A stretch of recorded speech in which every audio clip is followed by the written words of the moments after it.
بسم الله الرحمن الرحيم يا أيها الذين آمنوا أطيعوا الله وأطيعوا الرسول وأولي الأمر منكم وقال النبي عليه الصلاة والسلام يد الله مع الجماعة وقال من شذ شذ في النار بارك الله لنا ولكم في القرآن العظيم ونفعنا وإياكم بالآيات والذكر الحكيم সম্মানিত মুসলিয়ান کرام প্রথমেই আমরা মহান আল্লাহর দরবারে শুকরিয়া জ্ঞাপন করছি যিনি আমাদেরকে সুস্থ সবল রেখেছেন এবং তার ঘরে আজকে জমাবারে আসার বসার কথা বলা এবং শোনার তৌফিক দান করেছেন আলহামদুলিল্লাহ। গত কয়েক জমা যাবত যে ধারাবাহিক আলোচনা চলছে সে আলোচনার আজকে চৌম্বকাংশ আমি আপনাদের সামনে প্রথমেই তুলে ধরছি। আলোচনা অনেক দীর্ঘ। আমরা হক চেনার জন্য, বাতিল থেকে বেঁচে থাকার জন্য আমাদের কি করতে হবে, আমাদের করণীয় কি, সে বিষয়ে আলোচনা চলছিল। আমাদের আজকের আলোচ্য বিষয় হবে আহলুস সুন্নাহ ওয়াল জামাআহ। গত কয়েক সপ্তাহে আলোচনার মধ্য দিয়ে আমরা বুঝেছি যে নাজাতপ্রাপ্ত দল কেবল আহলুস সুন্নাহ ওয়াল জামাআহ। রাসূলুল্লাহ সাল্লাল্লাহু আলাইহি ওয়াসাল্লামের ঘোষণা অনুযায়ী তার সুন্নাত, তার আদর্শ এবং তার পরে সাহাবায়ে কেরামের আদর্শের উপরে যারা থাকবে এরাই হলো নাজাতপ্রাপ্ত। আর এছাড়া বাকি যত দল সবাই জাহান্নামী। তো একে আরবি ভাষায় বলে আহলুস সুন্নাহ ওয়াল জামাআহ। আহল মানে ওয়ালা, সুন্নাহ মানে সুন্নাহ, রাসূলুল্লাহ সাল্লাল্লাহু আলাইহি কথা কাজ, রাসূলুল্লাহ সাল্লাল্লাহু আলাইহি আদর্শ, এটা সুন্নাহ। আর জামাআহ মানে জামাতে সাহাবা। আমরা জানি বলি আহলুস সুন্নাহ ওয়াল জামাআহ মানে সুন্নাত এবং জামাত, এই দুইটাকে যারা ফলো করে, সুন্নাহ ফলো করে, জামাতও যারা ফলো করে। জামাত মানে জামাতে সাহাবা। এটা পাইলাম কোথা থেকে? কোরআনে কারীমের একটি আয়াত আছে, যে আয়াতে আল্লাহ রাব্বুল আলামিন বলেছেন ইয়াউমা তাবিয়াদু ওয়ুজুহুম ওয়া তাসওয়াদু ওয়ুজুহ। কিয়ামতের আলোচনা করতে যাই আল্লাহ বলেন সেই দিন অনেকের চেহারা সুন্দর হবে, শুভ্র হবে, আলো উজ্জ্বল হবে, আবার অনেকের চেহারা ফ্যাকাশে হবে, কালো হবে। এই আয়াতের তাফসীরে রাইসুল মুফাসসিরিন হযরত আব্দুল্লাহ ইবনে আব্বাস রাদিয়াল্লাহু আনহু বলেছেন তাবিয়াযু ওয়ুজুহু আহলিস সুন্নাতি ওয়াল জামাআতি। যাদের চেহারা শুভ্র হবে, আলো উজ্জ্বল হবে, তারা হলো আহলুস সুন্নাহ ওয়াল জামাআহ। আর যাদের চেহারা ফ্যাকাশে হবে, কালো হবে, এরা হলো আহলুল বিদআহ, বেদাতপন্থী, আহলুল আহওয়া ওয়াল বিদআহ। হাওয়া মানে খায়েশা, যারা তাদের খায়েশ মতো চলেছে। বেদাত মানে নতুন আবিষ্কৃত জিনিস। এরা রাসূলের সুন্নাহ এবং জামাতে সাহাবা এটাকে তারা ক্যাম না করে এরা দ্বীনের নামে এদের মন মতো পথে চলেছে। এরা নতুন নতুন আবিষ্কার করেছে। এদের চেহারা ফ্যাকাশে হবে, অর্থাৎ সেদিনের যে রেজাল্ট আউট হবে সেই রেজাল্টটা দেখে রেজাল্টটা মনোভূত হবে না, সেটা দেখেই বুঝতে পারবে আমরা মুক্তিকামী ছিলাম দুনিয়াতে। আমরা মনে করছিলাম যে আমার কামনা ছিল মুক্ত হব, কিন্তু এখন তো মুক্ত হইতে পারলাম না, আমরা এখন যেতে হবে জাহান্নামে।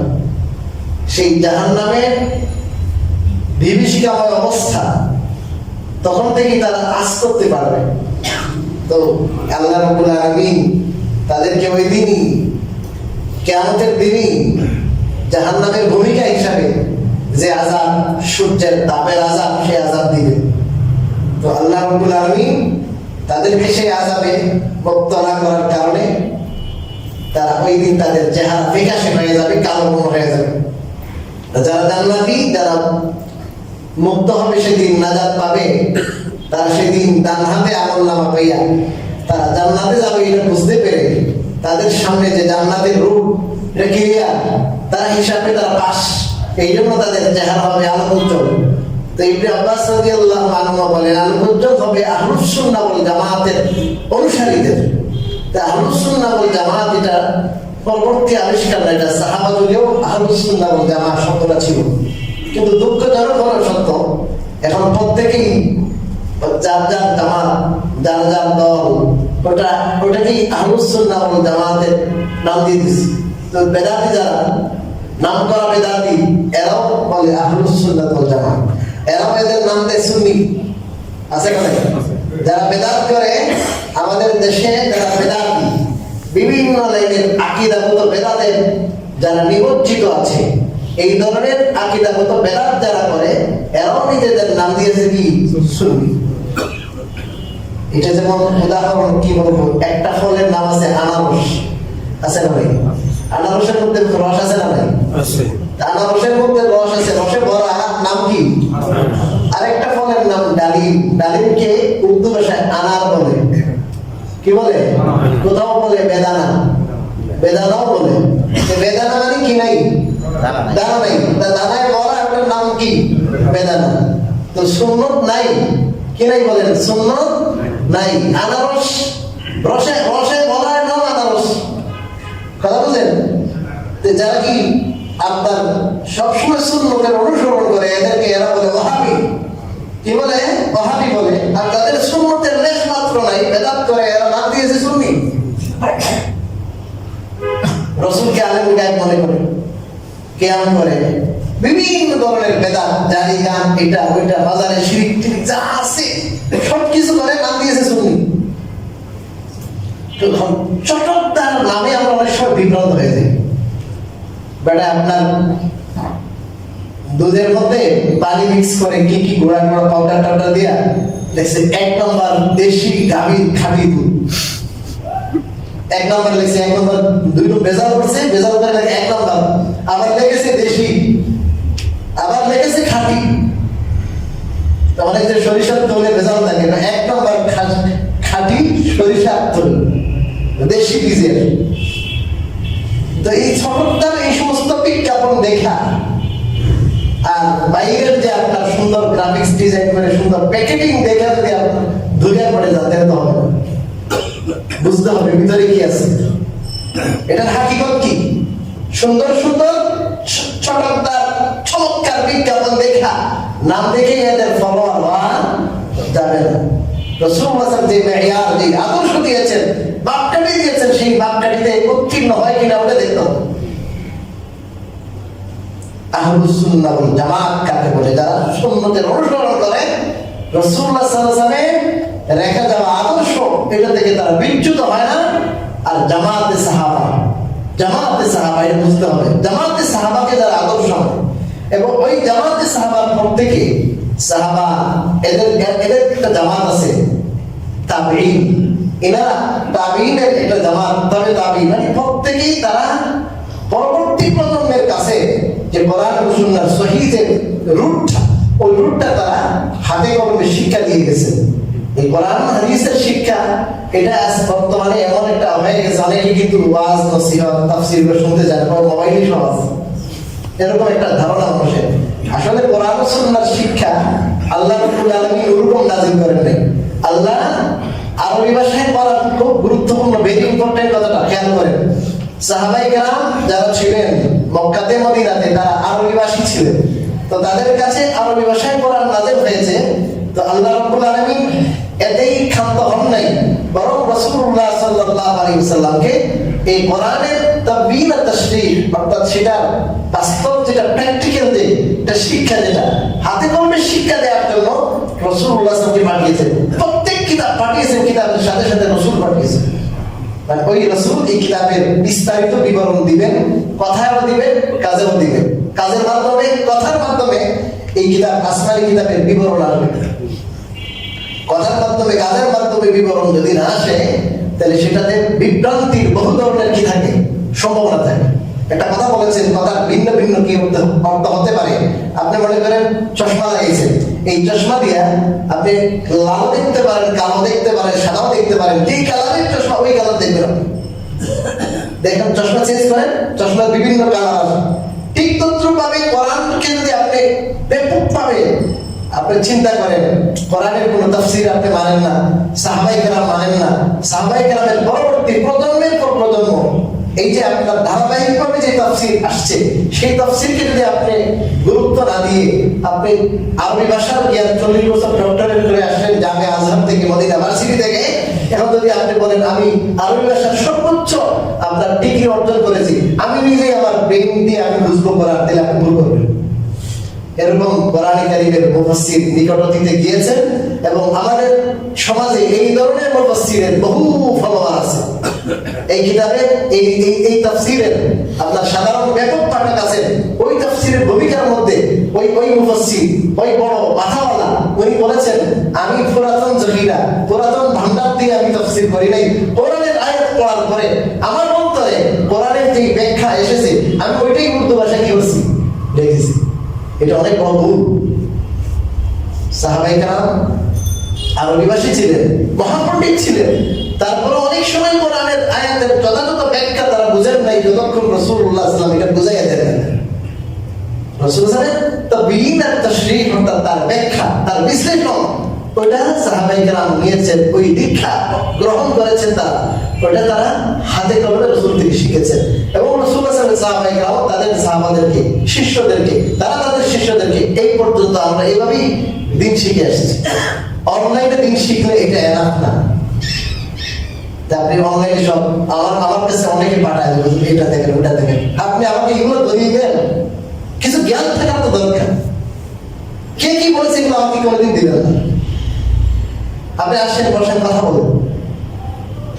এটা একটা স্পর্ধা, কোথায় কি পাইছেন না পাইছেন শুরু করে দিচ্ছেন। বুঝুন অমুকে বলছে এটা, অমুকে তোমাকে কি বলছে, এগুলো আমাকে দেখাবেন। কোরআন হাদিস যারা রিসার্চ করে, কোরআন হাদিসের ইলম যাদের বুকের মধ্যে আছে, তিনি আরেকজন বড় আলেমের থেকে আর এক জামাত ওলামায়ে কেরাম থেকে যারা ইলম ধারণ করেছেন, আমরা এদের কাছে 19 বছর বৈশা রাত্রে দিন রাত করে জেলের মতো করে ইলম শিখেছি। আপনি কোথায় কি ইউটিউবে দেখছেন, কোথায় কি পাইছেন, হুজুর এটা পাইছেন, পাগল হয়ে গেছেন। ওটা দিন না। কোন বাংলা কিতাবে কি পাইছেন, বুখারী শরীফের অনুবাদে কি পাইছেন? আরে বুখারীর কত অনুবাদকে কত ধরনের খেয়ানত করেছে, কত ধরনের খেয়ানত, দুর্নীতি 2 নম্বরই করেছে। এই বর্তমান যারা আছে অনেকগুলো, এগুলো নাম আমি নিতে চাচ্ছি না, বুখারী শরীফের অনুবাদের নামে 2 নম্বরই করে, জালিয়াতি করে। আমাদের সাধারণ যারা ইসলামের স্পিরিট যাদের অন্তরে আছে, এদেরকে বিভ্রান্ত করতেছে তারা বুখারী অনুবাদের নামে। এত সহজ বুখারী পড়া, নেটে পেয়ে গেছেন। বুখারী পড়তে গেলে বুখারী পর্যন্ত পড়তে হুজুর আছে জিজ্ঞেস করেন, অন্তত এর আগে আপনার নার্সারি পড়ে 11 বা 12 বছর পড়ার পরে বুখারী পড়তে হবে। এত সহজ বুখারী পড়া। বুখারী পড়ে বসছেন, শুরু করছে যে হুজুররা তো আমাদের আমল কি করে, এই বুখারী হাদিস তো এরকম। আপনি বুখারী সব বুঝে গেছেন। আপনি এই বুখারী এই দেশের লক্ষ লক্ষ ওলামায়ে কেরাম বুখারী বুঝেন না, আপনি সব বুখারী বুঝে গেছেন। এটা বড় একটা বাতের পন্থীদের একটা চক্রান্ত, হইবে বাতের পন্থীদের চক্রান্ত। এই এলেম সিনার থেকে সিনায় এলেম আসছে। রাসূলুল্লাহ সাল্লাল্লাহু আলাইহি ওয়াসাল্লাম থেকে সাহাবায়ে কেরাম এলেম সিনার থেকে সিনায় লিখেছে। মসজিদে নববীতে খেয়ে না খেয়ে, আপনারা যারা যাবেন মসজিদে নববীতে বাম পাশে দেখবেন একটা উঁচা একটা ইয়ের মতো আছে, এটা হচ্ছে উঁচা একটা ছাদের মতো করে আছে, একটু উঁচা। এখানে দেখবেন সবসময় তেলাওয়াত চলতেছে, সবসময় আমল চলতেছে। আর সামনে সোফার জায়গা আস্তে আস্তে হযরত আবু হুরায়রা রাদিয়াল্লাহু তাআলা ওখানে না খেয়ে দেখতেন, না খেতে খেতে এমন দিচ্ছে, কোদার জ্বালায় বেহুশ হয়ে গেছে, ওনাকে জুতা দিয়ে মানুষ মারতো। তা বোধহয় ওনার কি মৃত্যুর কি হয়েছে, সমস্যা হয়েছে। উনি বলতেন যে ভাই আমার এই সমস্যা না। রাসূল কোরআনের যে ব্যাখ্যা দিবেন, তিনি কোরআনের যে ব্যাখ্যা তার হাদিসের মাধ্যমে দিবেন, এটাকে আমি গ্রহণ করার জন্য বাইরে যাই নাই। এখানে আল্লাহ রাসূলের কাছে হাদিয়াতুল ফাক কিছু আসছে, আসলে আল্লাহ রাসূল দিলে দিতে দেয় না। এইভাবে উনি 7 হিজরিতে মুসলমান হয়েছেন। আবু হুরায়রা 7 হিজরিতে, 8, 9, 10, 11 হিজরি রবিউল আউয়াল মাসে রাসূল দুনিয়া থেকে চলে গেছেন। এই 3-4 বছরের ভিতরে এই সাহাবাদের মধ্যে সবচেয়ে বড় মুহাদ্দিস হয়ে গেছেন আবু হুরায়রা। বুখারী শরীফ, মুসলিম প্রায় হাদিসের কিতাবে কোন পৃষ্ঠা পাবেন না, আপনার প্রায় পৃষ্ঠার মধ্যে আবু হুরায়রা, আবু হুরায়রা, আবু হুরায়রা, আবু হুরায়রা। তো অনেক ত্যাগের পরে, অনেক কুরবানি করে এরপর আসলে পাইছে যে হুজুর ঠিক আছে আপনি ফরাসিটা দেন, আমরা লিখে দিই। হ্যাঁ, এই সময় তো আপনার ঠিক আছে, আপনার মোবাইল ছিল না, লিখে নিলেই শেষ, মুখস্থ করলেই শেষ, এই তো শেষ। কোরআনের আয়াত মাত্র 500টি আয়াতে, বুঝে নেবেন, মাত্র 500টি আয়াত আছে কোরআন বিধিবিধান, নামাজ, রোজা, হজ, যাকাত, ব্যবসা, বিজনেস, রাষ্ট্রনীতি, যত নীতি আছে এ টু জেড মাত্র 500টি আয়াতে। চিন্তা করতে পারবেন এই 500টি আয়াতের ব্যাখ্যা আপনি কি বুঝলেন?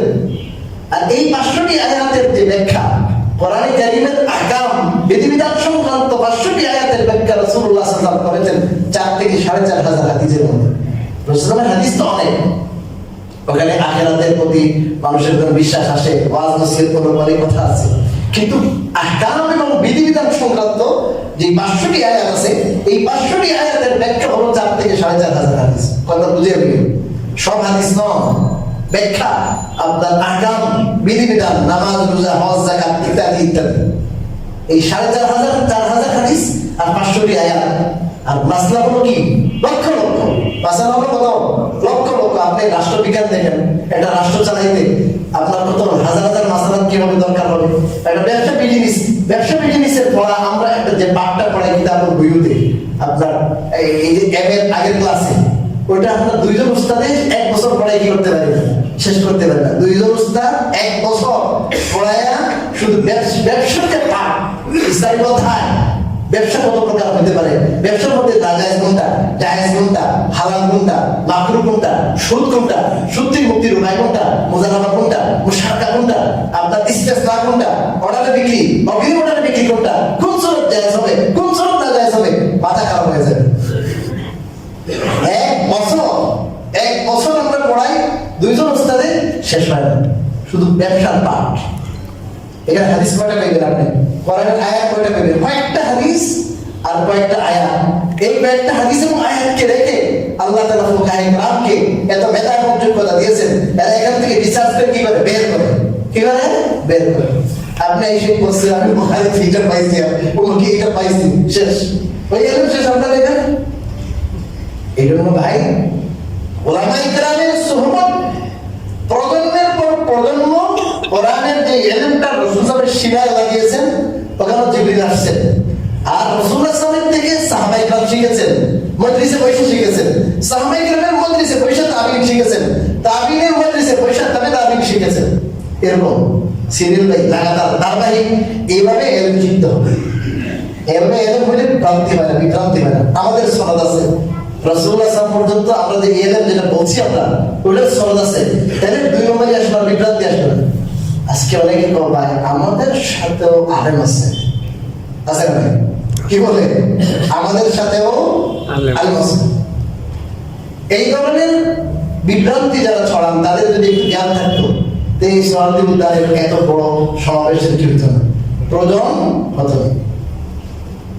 হযরত মাওলানা আব্দুল মালিক সাহেব, তার ব্যাপারে অনেকের ধারণা যে বাইতুল মুকাররমের খতিব হযরত মাওলানা তকি ইসমাইল সাহেব, আমাদের দেওবন্দের বাহরুল সাহেব, সবাই ওনাকে উপমহাদেশের শ্রেষ্ঠ আলেম হিসেবে মানেন। ওনারা বলেন ওনাদের তো আমরা পড়াইছি, কিন্তু এলেমে আমাদের থেকে কি হয়ে গেছে, এত এলেম। উনি বাংলাদেশে থাকতে উনি যেটা বলে এটা মানবেন না, এখন ফেতনা করতেছে। উনি কি, ওনারাও মানতেছে না, ওলামায়ে কেরামকে মানতেছে না। ওলামায়ে কেরামের জামাতের সাথে থাকার মধ্যে আপনার হক, জামাতবদ্ধ ভাবে আল্লাহ রাব্বুল আলামিন সাহাবাদেরকে পাঠাইছেন, জামাতের সাথে হেদায়েত জামাত থেকে বিভ্রান্ত একজন দুইজন তিনজন যদি বলেন আমাদের সাথে আছে তাহলে আপনি বাতিল হয়ে যাবেন। এই কথা কোরআনে আছে, ومن يشاقق الرسول ويتبع غير سبيل المؤمنين نوله ما تولى ونصله جهنم। যে রাসূলের বিরুদ্ধাচরণ করবে আর মুমিনদের অনুসৃত যে পথ আছে এটার বাইরে চলবে, এই পথে চলবে না।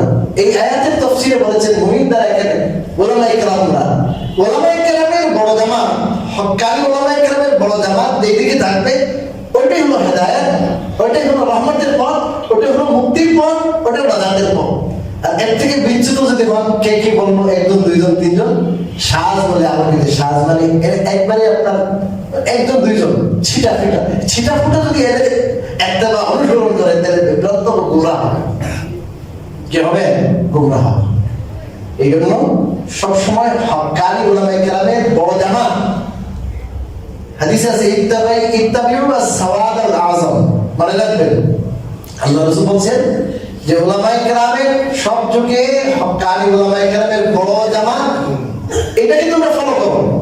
এটাকে ফলো করলে একজন দুইজন পাঁচজন 100 জন 50 জন বাতিল পেতে পারে। এদের কি ইসরায়েলি আপনার বিভিন্ন বাতিল কিনতে পারে, তো লক্ষ লক্ষ মানুষকে কি করবে না, বাতিল কিনতে পারবে না। কথা বুঝতে পারছেন?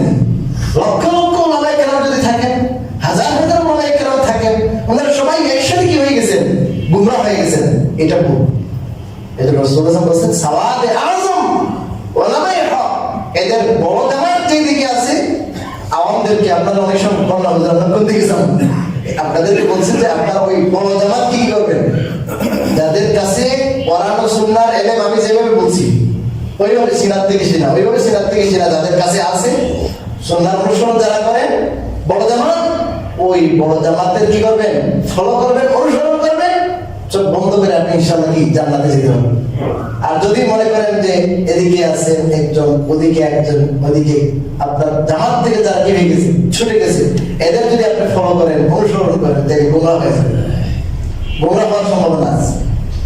অবাক লাগে, দারুল দেওবন্দ আমাদের এই উপমহাদেশ, এখানে আপনারা জানেন ব্রিটিশ এসেছিল, ব্রিটিশ এসে প্রায় 200 বছর 190 বছর তারা আমাদের দেশে তারা রাষ্ট্র পরিচালনা করেছে, ডাকাতি করে নিয়ে গেছে অনেক কিছু। এই ব্রিটিশ থেকে আমাদেরকে মুক্ত করেছেন যারা, এদের মধ্যে সবচেয়ে বেশি অবদান হলো উপমহাদেশের ভারতবর্ষের উলামায়ে কেরামের, উলামায়ে দেওবন্দের অবদান। শেখুল ইসলাম সৈয়দ হুসাইন আহমদ মাদানী রাহমাতুল্লাহি আলাইহি, ওনার উস্তাদ শেখুল হিন্দ, এনাদের অবদান লাখ লাখ উলামায়ে কেরামের রক্ত এখানে আছে। এই দেওবন্দি উলামায়ে কেরাম হক্কানিদের প্রতীক। এনারা একটা ফতোয়া দিয়েছিল, এই ফতোয়াতে আপনার ভারতবর্ষের সব বড় বড় মুফতিদের দস্তখত আছে। এইটাও আমরা মানি না, আমরা একজনকে মানি, উনি জাহান্নামে গেল, ওনার সাথে আমরা জাহান্নামে যেতে রাজি। কত বড় কথা এটা, চিন্তা করছেন? এবং একটা কথা আপনারা খেয়াল করেন, একটা 4-5 জনে একটা ওয়াদা করেছে, তারা একটা কাগজের মধ্যে, আমরা আমৃত্যু অমুক আমিরের কি করবো, ফলো করবো, আমৃত্যু। তারা কসম করেছে আমরা আমৃত্যু অমুক আমিরের ফলো করবো, তার ফলোয়ার থাকবে। এটা কত বড় কথা! একজন মানুষ 1 মিনিট পরে সে হেদায়েতে থাকে কিনা এটার কোনো গ্যারান্টি কেউ দিতে পারবে না। আম্বিয়া কেরাম এদের ব্যাপারে গ্যারান্টি আছে, সাহাবায়ে কেরাম ইমামের উপরে যাদের মওত হয়েছে গ্যারান্টি আছে, কিন্তু আপনার আমার ব্যাপারে তো কি নাই, গ্যারান্টি নেই। এই জন্য আব্দুল্লাহ ইবনে মাসউদ রাদিয়াল্লাহু তাআলা বলেছেন, মান কানা মুস্তান্নান ফালইস্তান্না বিমান কাদ মা, যে কারো ফলো করবা যাদের দুনিয়া থেকে ইন্তেকাল হয়ে গেছে, ওদের ফাইনাল হাইয়া লা তুমানু আলাইহি ফিতনা, যে জিন্দা আছে যে কোনো সময় ফিতনার সম্মুখীন হতে পারে। একজন বড় মুসলমান, বড় আলেম, সে তো কাফের হতে পারে, সে তো মুরতাদ হতে পারে, আমি একটু ওনার ফলো করবো, উনি জাহান্নামে গেলে ওনার সাথে জাহান্নামে যাবেন, এরকম কোন প্রীতিটা? এই জন্য রাসূলুল্লাহ সাল্লাল্লাহু আলাইহি ওয়াসাল্লাম বলেছেন বড় জামাতের, উলামায়ে কেরামের বড় জামাতের কি করবা, ফলো করবা। উলামায়ে কেরামের বড় জামাত ফলো যদি করে কখনো বিভ্রান্ত হবে না। কে কি বললো, নেটে কি আসছে, অমুকি কি বললো, তমুকি কি বললো, কিছু যায় আসে। যেভাবে আছেন আলহামদুলিল্লাহ, আমাদের বেশিরভাগ মুসলিয়ানিরা এই পথে আছে, দেখতেছি এই পথে থাকেন, এটার মধ্যেই আপনার শান্তি, এটাই হলো জাতের পথ, এটাই হলো মুক্তির পথ। আর কত দাওয়াত পাইবেন এদিক ওদিক, নেটের মধ্যে দাওয়াত, ছোটি ছোটি রেসালা, বই, পুস্তিকা, এটা আপনাকে আমি ধরাই দেবে, সহিহ হাদিসের নামে ধরাই দেবে, সুন্নাহর নামে ধরাই দেবে, তা আপনাকে বিভ্রান্ত করবে। আপনি দেখবেন যে এই যে উনি যেটা বলছেন, উনি একজন ব্যক্তি, উনি একজন কি ব্যক্তি। আমি যদি এদের ফলো করি, কয়েকজন মানুষের ফলো করবো, আর আমি যদি আমার ম্যাক্সিমাম ওলামায়ে কেরাম, হক্কানি ওলামায়ে কেরামের সাথে থাকি, আমি এত বড় জামাত ওলামায়ে কেরামের সাথে আছি, এটা সবসময় মনে রাখবো। যাই হোক, বলেছিলাম আহলুস সুন্নাহ ওয়াল জামাত, এই কথাটা আব্দুল্লাহ ইবনে মাসউদ, আব্দুল্লাহ ইবনে আব্বাস রাদিয়াল্লাহু তাআলা নাম দিয়েছেন, ওনার তাফসীরের মধ্যে আছে। এজন্য সুন্নাত এবং জামাত এই দুটাকে আঁকড়ে ধরতে হবে। আর জামাত থেকে সাহাবাদের জামাত, এদের যে মতাদর্শ, তার থেকে যদি আপনি বিচ্যুত হন, তাহলেই আপনার গোমরাহির সম্ভাবনা আছে। আরেকটি কথা খুব গুরুত্বপূর্ণ, মনে রাখবেন, আহলুস সুন্নাহ ওয়াল জামাতের মূল কাজ আকীদা এবং বিশ্বাসের ক্ষেত্রে তাদেরকে ফলো করা।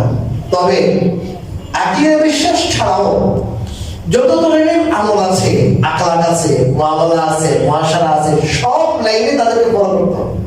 মূল হলো আকীদা বিশ্বাস, দৃষ্টিভঙ্গি। এই দৃষ্টিভঙ্গির বাইরেও মুআমালা, মুআশারা, আখলাক, চরিত্র, ইবাদত, এই সব আপনি ফলো করবেন তাদেরকে। রাসূলের সুন্নাহর মধ্যে কেমন আছে, আল্লাহ রাসূলের সাহাবাদের মধ্যে কেমন আছে, এটা যেমন রাসূলুল্লাহ সাল্লাল্লাহু আলাইহি ওয়াসাল্লাম এই হাদিসের মধ্যে বলেছেন, খুব গুরুত্বপূর্ণ কথা। হাদিসের মধ্যে রাসূলুল্লাহ সাল্লাল্লাহু আলাইহি ওয়াসাল্লাম এক সাহাবীকে বলেন, ইয়া বুনাইয়া ইন কাদারতা আন তুসবিহা ওয়া লাইসা ফি কলবিকা গিশরুন লিআহাদিন ফাফআল। হে আমার বৎস, তোমার পক্ষে যদি সম্ভব হয়, তুমি যদি পারো, তাহলে তুমি এমন ভাবে সকাল অতিবাহিত করো যে তোমার অন্তরে কারো প্রতি কোনো বিদ্বেষ নাই, হিংসা নেই। এরপরে বললেন,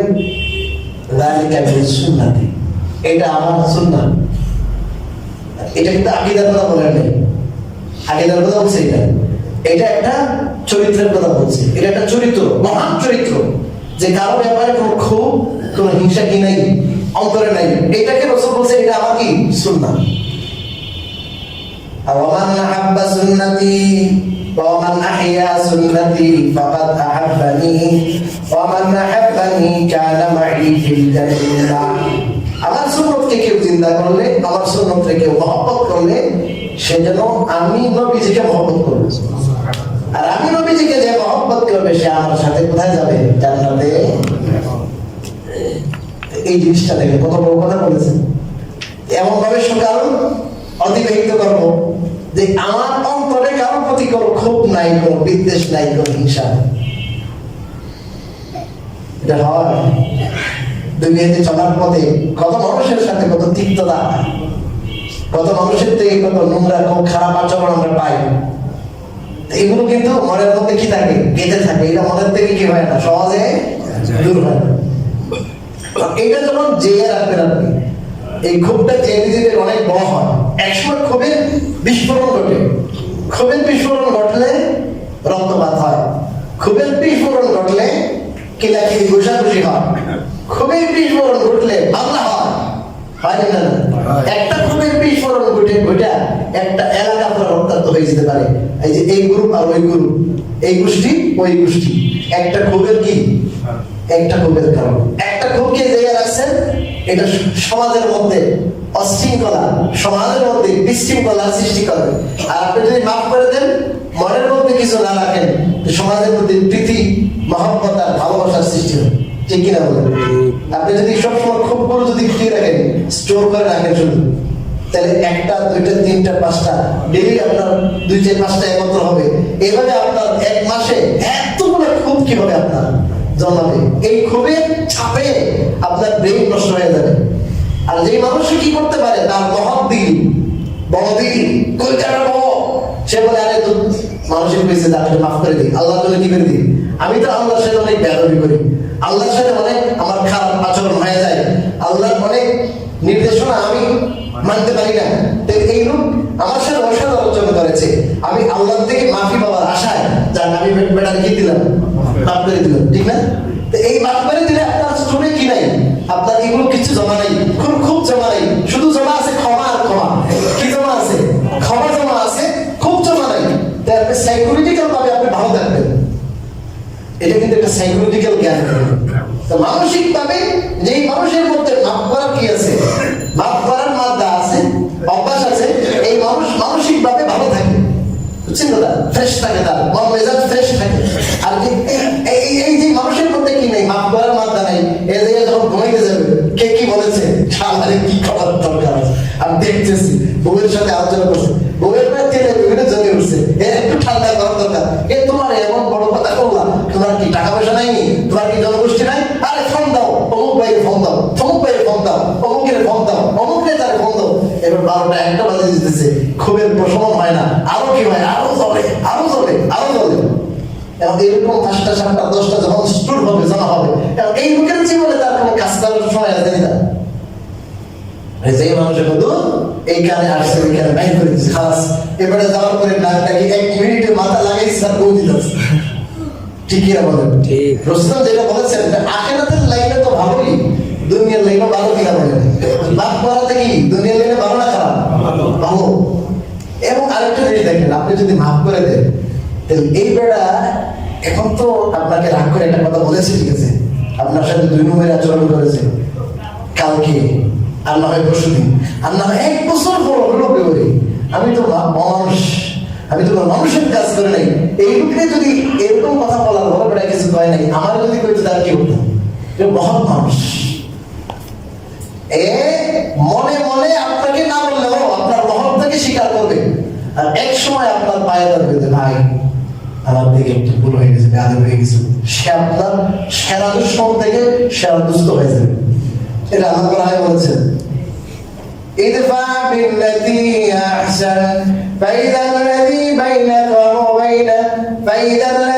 বাইনাকা ওয়া বাইনাহু আদাওয়াতুন কান্নাহু ওয়ালিয়্যুন হামীম। আপনাকে একটা কথা বলেছে, খারাপ কথা, আপনি ভালো কথা বলেন, ভালো দিয়ে উত্তর দেন, ভালো জিনিস দিয়ে উত্তর দেন, খারাপের উত্তর খারাপ দিয়ে নয়। তাইলে যার সাথে আপনার দুশ্মনী আছে, সে আপনার গরম অন্তরঙ্গ বন্ধু হয়ে যাবে। যে আপনার কিসের দুশ্মন ছিল, আপনি যদি খারাপের উত্তর খারাপ দিয়ে না দিয়ে যদি ভালোটা দিতে পারেন, আল্লাহ বলেন আপনার কি হবে, অন্তরঙ্গ বন্ধু হবে। এটার মাধ্যমে সমাজের মধ্যে কি হবে, সম্প্রীতির সৃষ্টি হবে, এটা আপনার শত্রুতা কি হবে, দূর হবে। কিন্তু আমরা কি বাইরের লোককে মাফ করার দূরের কথা, নিজের বউয়ের মাফ করতে পারি, ঠিক কিনা বলেন? স্ত্রীকে একটা কথা বললে এ আমার জন্য কত কিছু করে, আপনি যে বেবিটা দিলেন, হ্যাঁ, ওইটাকে সে কনসেপ্ট করলো, বেবি কনসেপ্ট করলো, আপনার জন্য সে এত সুন্দর একটা বাচ্চা সে উপহার দিল, মাস পরে, এত সহজে, আপনার তো কোনো কাম নেই, সহজে দিছি আমি, এত সহজ। এখন যে আপনার আব্বুটাকে আপনি শুধু একটা আদর পেয়ে আপনার গর্ভে ধারণ করলো, এরপরে আপনার এটা প্রসব বেদনা, প্রসবের পরে যখন বের হলো বাচ্চাটা, তখন এরপরে আপনার দীর্ঘদিন পর্যন্ত পেশাব পায়খানার এই যন্ত্রণা, রাত্রে ঘুমাইতে দেন এই যন্ত্রণা, এত কিছু করে, আপনি রাত্রে 11টা 12টা করে ঘুমিয়ে ধরছে, ভাই স্বামী তো হাজবেন্ড আসে নাই এখনো, আপনার জন্য ওয়েট করতেছে। এখন একটু মনোমালিন্য হয়েছে, একটা কথা বলছে, এইটাই আপনি ধরে রাখছেন, একবারে বাকি গেছেন আপনি। সে কি কইল, আমার অফিসে সবাই বস করে, আমাকে কত রেসপেক্ট করে, আমার বউ আমার রেসপেক্ট করে না। এইটা হলো সমস্যা। আমরা কিন্তু অনেক বেশি পাইতে চাই, কি বলেন, অনেক বেশি পাইতে চাই। যখন কিন্তু আমি চিন্তা করি যে আমি এই পরিমাণ পাবো, এই পরিমাণ পাইলাম না, তখনই মাথাটা পাই যায় খারাপ। আপনি পাওয়ার আশা করিয়েন না, তাহলে খারাপ হবে না। এত রেসপেক্ট পাইবেন কবরে, রেসপেক্ট হাসরে, মৌত যখন আসবে কবরে আসার আগে আগে রেসপেক্ট পাবে। ফেরেশতারা উপস্থিত ফেরেশতারা ওয়েলকাম, ধন্যবাদ, وسيق الذين اتقوا ربهم إلى الجنة زمرا حتى إذا جاءوها وفتحت أبوابها وقال لهم خزنتها سلام عليكم طبتم فادخلوها خالدين. আপনাকে জান্নাতের গেটে দাদা ওয়েলকাম ধন্যবাদ দিয়ে দেবে, সালাম আলাইকুম তিবতুম ধন্যবাদ ওয়েলকাম। যান আপনারা আপনার খালিদিন চিরস্থায়ী জান্নাতে প্রবেশ করেন। শুধু সালাম আর সালাম, ওয়েলকাম আর কতটা ওয়েলকাম দরকার, কত রেসপেক্ট দরকার, সব অপেক্ষা করছে ওখানে। আর আমাকে যদি আল্লাহ না করুক জুতার বাড়ি দিয়ে যদি তারা কি করে আমাদেরকে অভ্যর্থনা জানায় জুতার বাড়ি দিয়ে, তাহলে আমার বিবি আমাকে রেসপেক্ট করে লাভ কি করবে? কথা কম। আপনি বিবি আপনার রেসপেক্ট করে, আপনার মানে একবার রব মানে খোদা মানে দাঁড়িয়ে থাকে আপনার জন্য, অনেক রেসপেক্ট করে। আপনার বসে অফিসারে আরে বাবা আপনাকে অফিসার না, আপনি সেকেন্ড অফিসার, আপনার এরপর বেটা অনেক সম্মান করে। বাকি যারা আছে নিচে এরা তো ওই লাভ নাই, এত অফিসার করে এখন ফেরাও হয়ে গেছে। এই অফিসাররা বা নিচের যে সমস্ত লোকরা থাকে এদের আপনার রেসপেক্ট পাইতে পাইতে কিন্তু আমাদের দেমাগের মধ্যে ওই ফেরাউনের মধ্যে ঢুকে যায়। কিন্তু আমি যখন ঘরে আসার পরে আমি ওই অবস্থাটা আমার মানসিকতার মধ্যে উঠে উঠে আসে। এখন ঘরের মধ্যে আমার বেরোবে এটা করে না, আমার বাচ্চা এরকম করে না, এটা করে ওইটা করে, এখন মন খারাপ কেন ভাই? বাইরে যত ধরনের মনের মধ্যে খালিয়ে আসবে, তিক্ততা আসবে, অসুবিধা আসবে, এই সবগুলো ফ্যামিলিতে এসে আপনার দূর হবে। রিফ্রেশমেন্টের জন্য মানুষ কোথায় আসে? ঘরে আসে, বাসায় আসে। কারণ যদি আমার মন মেজাজ ভালো না থাকে আরো মনের মধ্যে তিক্ততা আসে। এটা আমরা চেষ্টা করবো আমাদের মন টিকিয়ে রাখার জন্য, ফ্রেশ রাখার জন্য। একটা ঘটনা বলে আজকে এই আলোচনা শেষ করতেছি। ঘটনাটা হলো আব্দুল্লাহ ইবনে আমর রাদিয়াল্লাহু তাআলা আনহু।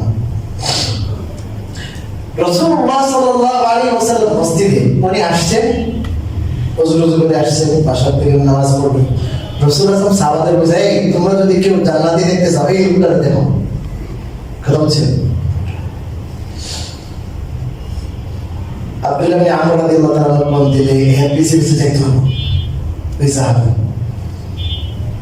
আরেকদিন রাসূলুল্লাহ বলছেন সেই কথা যে তোমরা যদি কেউ জান্নাতি দেখতে চাও দুনিয়াতে চলন্ত জান্নাত এই লোকটার দেখো। এরকম 3 দিন শোনার পরে এখন ওনার পিছে ধরছে, ওনার বাড়িতে যাইতে হবে, আমার সাথে যেভাবে কোন একটা কৌশলে ওনার ঘরে রাত যাপন করতে হবে, এক জায়গায় ইবাদত কি করে আমাকে দেখতে হবে। কারণ রাসূলুল্লাহ যে জান্নাতের একটা ডিক্লেয়ার দিয়ে দিচ্ছে, কথা হচ্ছে এই লোক জান্নাতি, তোমরা জান্নাতি দেখতে চাও এর রাত্রে কি আমল করে আমরা এটা কি করবো দেখবো, দেখে আমিও কি করবো আমল করবো। আমাদের তো এটাই ছিল চিন্তা, কেমনে আখিরাতে জান্নাতে যাওয়া যায়, কেমনে নাজাত পাওয়া যায়। এখন উনি গেছে, যাওয়ার পর ভয় একটা কৌশল মনে করছে, আপনার সাথে আমার একটু তিক্ততা হয়েছে, আপনি যদি আপনার আমার কি দিতেন একটু আপনার বাসায় একটু জায়গা দিতেন, বাইরে ঠিক আছে বাতিজা থাকো, সারা রাত ঘুমায় না, কথা বলছেন সারা ঘুমায় না। আমার বেশি একটা সাধারণ যেরকম আমল করি অত বেশি নকল টকল পড়ে না, মনের মধ্যে এলো কি আল্লাহ রাসূলুল্লাহ বলল জান্নাতি খুব হাইয়েস্ট। এখন দেখি তেমন তো কি নাই, আমল নেই, মনের মধ্যে শুধু সন্দেহ আসে, বুঝছেন কি করে 2 নম্বর করে আরেকদিন থাকে দেখি 2 দিন 3 দিন থাকছে, দেখার পরে আসলে চাচা আমার ওরকম আমার পরীক্ষায় কিছু হয় নাই, কিন্তু রাসূলুল্লাহ সাল্লাল্লাহু আলাইহি ওয়াসাল্লাম কয়েকদিন আপনার ব্যাপারে বলেছেন আপনি জান্নাতি ডিক্লেয়ার দিয়ে দিয়েছেন আপনার ব্যাপারে। তা আমি আপনার আমলটা কি করতে দেখতে চাইলাম, কিন্তু ওরকম তো কোনো আমল আপনার আমি করতে দেখি নাই। ওই চলে দিতেছি এটা বুঝা কয় তুমি আমার যা আমল দিয়েছো এটাই এর চেয়ে বেশি আমলটা আমার একটু যখন যাওয়া শুরু করছে বাদি যায় শুনে তো আচ্ছা বেক করছে উনি একটা আমল আছে, আমি যখন শুনি না তোরা আমার অন্তরের যত ব্যথা আছে বেদনা আছে মানুষের প্রতি খুব সবাই যাবে মাফ করে দিই। আমার অন্তরে কারোর প্রতি কোনো কি থাকে না, ক্ষোভ নাই, হিংসা নাই, সবাই যেন কি করে দিই মাফ করে দিই। তখন উনি বলে হ্যাঁ এইটাই এমন কাজ যেটা আপনি পারেন আমরা অনেকটা পারি না। এটাই অনেক আমল করলে শুধু জান্নাতে যাওয়া যাবে না। আমল করলাম মানুষের আচরণে কষ্ট দিলাম হবে না, আমল করতে হবে মানুষকে কষ্ট না দেওয়া শিখতে হবে। আর কেউ যদি কষ্ট আমাকে দেয় তাহলে আপনারা কি করতে হবে শিখতে হবে। আহলুস সুন্নাহ ওয়াল জামাত হইতে গেলে যেমন আকীদার লাইনে বিশ্বাসের লাইনে যেমন আমাকে তাদের পথে চলতে হবে, আমলের লাইনে, চরিত্রের লাইনে, মুআমালা মুআশারার লাইনেও তাদেরকে অনুসরণ করতে হবে। আল্লাহ রাব্বুল আলামিন আমাদের সবাইকে আমল করার তৌফিক দান করুন। আমিন। ওয়া আখিরু দাওয়ানা আলহামদুলিল্লাহ।